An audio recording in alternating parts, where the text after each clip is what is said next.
Okay, so hi everybody. I'm doing a little video. We've been thinking about this for a long time, Chris and I, because my medical situation, which I often put up on my posts and feed, has been very complex as of late, but we wanted to make sure that we had all of the information before we put something like this together. So if you're not interested in health, you can just wave and move on. If you are interested, I'll be as concise and succinct as I can and give you the Coles Notes version. So many of you know that I have long COVID, and I've had that now for over 4 years. I also recently, one of the most prominent presentations of my long COVID portfolio is something called MCAS, Mast Cell Activation Syndrome. Mast cells are everywhere in your body. They're in every part of everything, every piece of connective tissue, every skin cell, every organ. And what they do is they are in charge of waging wars when there are wars to be fought.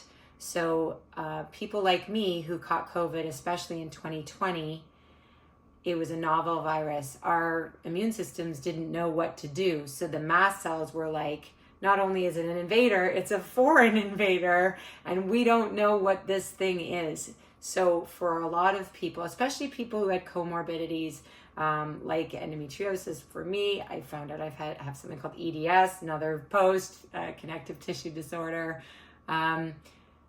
Those mast cells learned to go into haywire about everything, and they don't know how to respond appropriately now. So 6 months ago, I got the COVID booster shot, and my immune system went haywire, as it tends to do, but it didn't calm down. And so for 6 months, I was having what we now know was a slow building anaphylactic response that led to, on May 8th, complete body shutdown. I became immobile. Some of you saw some of the videos leading up. I was using my mother's walker. I lost control of my bodily functions, and I was even having trouble speaking and breathing, which we unfortunately went to ER and were basically shut out. We were told that this was likely psychiatric, and to follow up with a psych team, and they had no answers for me. Chris and I went home in utter despair. I truly thought that either that was going to be the end of my life or it would be the end of my life, because I couldn't continue on with that level of despair and discomfort. I didn't know if I had much fight left. And we kind of beautiful-minded our way out of the mess by putting sticky notes everywhere with all of my diagnoses over the last 4+ years. And our 14-year-old son suggested that we enter it into ChatGPT, which we did. I was very reluctant. That kind of stuff scares me.